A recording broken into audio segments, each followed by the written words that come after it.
नमस्कार, मी कीर्ती गायकवाड. स्वागत आहे आपलं आय न्यूज 28 मध्ये. चला तर मग जाणून घेऊयात महाराष्ट्रातल्या ताज्या घडामोडी. श्रमजीवी संघटनेने घेतली शासकीय अधिकाऱ्यांची कार्यशाळा. श्रमजीवी संघटनेमार्फत जव्हार पंचायत समिती कार्यालयावर मूलभूत अधिकारांकरिता बेमुदत सत्याग्रह. आज 2-3-9-2024 सोमवार रोजी श्रमजीवी संघटनेने घेतली शासकीय अधिकाऱ्यांची कार्यशाळा. आपल्या मूलभूत अधिकाराकरता जव्हार पंचायत समिती कार्यालयावर सत्याग्रह सुरू होते. यावेळी तालुक्यातील तहसील, गटविकास अधिकारी, गट शिक्षणाधिकारी, वन विभाग अधिकारी, पाणी पुरवठा विभाग, रोजगार हमी, तालुका कृषी अधिकारी, जव्हार नगर परिषद, आदिवासी प्रकल्पचे अधिकारी, बालविकास प्रकल्प अधिकारी, श्रमजीवी संघटनेने घेतली शासकीय अधिकाऱ्यांची कार्यशाळा घेण्यात आली. पालघर जिल्हा हा आदिवासी बहुल जिल्हा असून ग्रामीण भागात जास्त प्रमाणात वसलेले आहे. पालघर जिल्ह्यात जव्हार, मोखाडा, विक्रमगड, वाडा, डहाणू, तलासरी, पालघर आणि वसई या तालुक्यामध्ये आदिवासी व आदिम जमातीचे कातकरी समाजाचे वास्तव्य आहे. हा समाज आर्थिक, सामाजिक व शैक्षणिक दृष्ट्या अत्यंत मागासलेला असून तो विविध सुविधांपासून वंचित राहिलेला आहे. ह्या समाजाच्या स्थितीमध्ये बदल करणे अत्यंत गरजेचे झाले असून त्यासाठी सर्व पातळीवर जाणीवपूर्वक प्रयत्न करणे आवश्यक आहे. शासन स्तरावरून आदिवासीचा आर्थिक, सामाजिक व शैक्षणिक विकास करण्याकरता अनेक योजना सरकारने राबविल्या व त्यांचे मूलभूत अधिकार गावापातळीवर पार पडण्याकरिता अनेक शासन निर्णय, परिपत्रके शासनाकडून काढण्यात आली. परंतु तरीही आमचे आदिवासी बांधव अनेक सुख सुविधांपासून वंचित राहिलेले आहेत. शासन संविधानाचा अमृत महोत्सवी वर्ष साजरे करीत असताना अजूनपर्यंत त्यांना संविधान दिलेले मूलभूत अधिकार त्यांना मिळालेले नाहीत. आजही पालघर जिल्ह्यात 25,000 व्यक्तींना आधार कार्ड, रेशन कार्ड, जातीचा दाखला, डोक्यावर छप्पर नाही, कसायला जमीन नाही व प्यायला शुद्ध पाणी नाही. अजून त्यांना सक्तीचे शिक्षण त्यांना मिळत नाही. यांच्या हक्काच्या संरक्षणासाठी बनविलेले कायदे, आखलेले धोरणे, बनवलेल्या योजना, केलेल्या तरतुदी, घेतलेले शासन निर्णय फक्त कागदावर राहिले हे प्रश्न कोणी सोडवावेत किंवा नाही. म्हणून संविधानाच्या अमृत महोत्सवी वर्ष हे मूलभूत अधिकार मिळण्याकरता, जगण्याचा अधिकार मिळविण्याकरिता बेमुदत आंदोलन श्रमजीवीच्या वतीने आंदोलन करण्यात आले.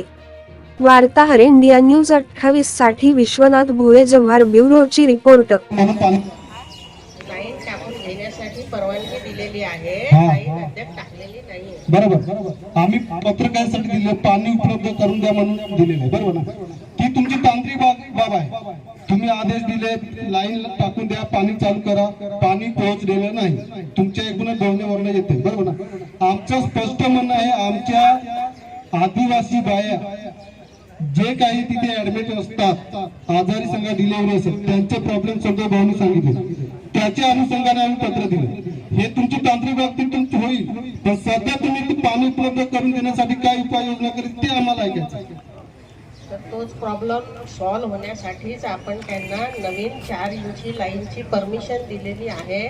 आणि ती जर त्यांनी शक्य तेवढ्या लवकरात लवकर टाकून घेतली तर त्यांना पाणी उपलब्ध होईल. टाकून झाल्यावर पाणी उपलब्ध होईल मॅडम, ते आम्ही स्वागत करतो ना. जेव्हा टाकून झाल्यावर जेव्हा पाणी होईल तेव्हा आम्ही तुमचं पाईपलाईन टाकण्याचं काम कोणाचं ते सांगा. त्यांचं आहे सर, खर्च करणे त्यांचं काम आहे. खर्च ते करतील, पण पाईपलाईन ते आरोग्य खात्यावाले टाकणार आहेत का? मग खर्च त्यांनी निधी उपलब्ध करून द्यावा, आपण टाकून देऊया ना त्यांना. मग असं तुम्ही पत्र द्या ना त्यांना, तेव्हा ते नाही दिलेलं आहे सर, ऑलरेडी झालेला आहे, आपला पत्रव्यवहार झालेला आहे. त्यांचं असं आहे की सध्या काहीतरी लाईन होईल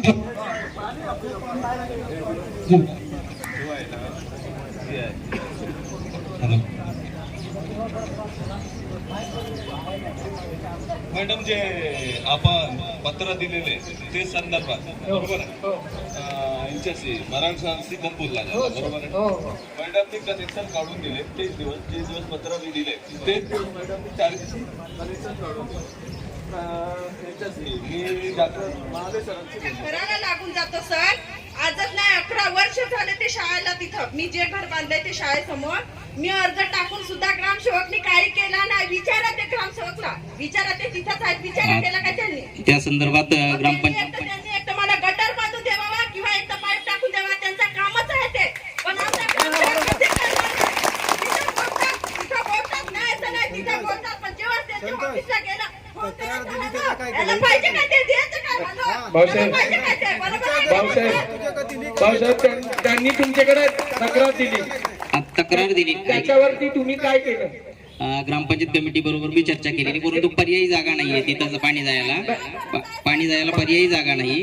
त्याच्यामुळे तिथं काही दुसरं काही करू शकलेलं नाही. त्यामुळे काही काम नाही. एक सांगायची माझी गोष्ट आहे, तुमची पर्याय नाही, पाणी जाण्याचा पर्याय नाही, पण आपण त्या ठिकाणी जागेवर जाऊन बघितलं काय?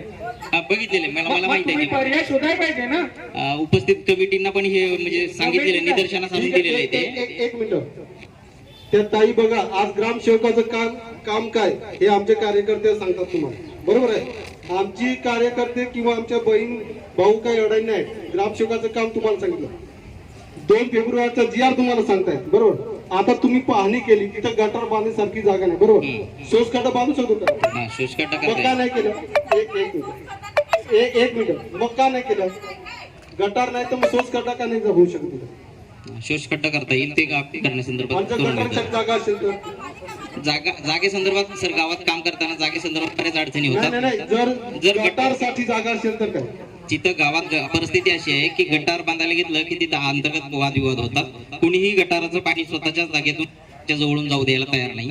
ते पण शोष खड्डा हा पर्याय, तिथं शोष खड्डा करून घ्या. ऐका ना, ती मालमत्ता कोणाची? ग्रामपंचायत. मग ग्रामपंचायत निर्णय काय घेत नाही?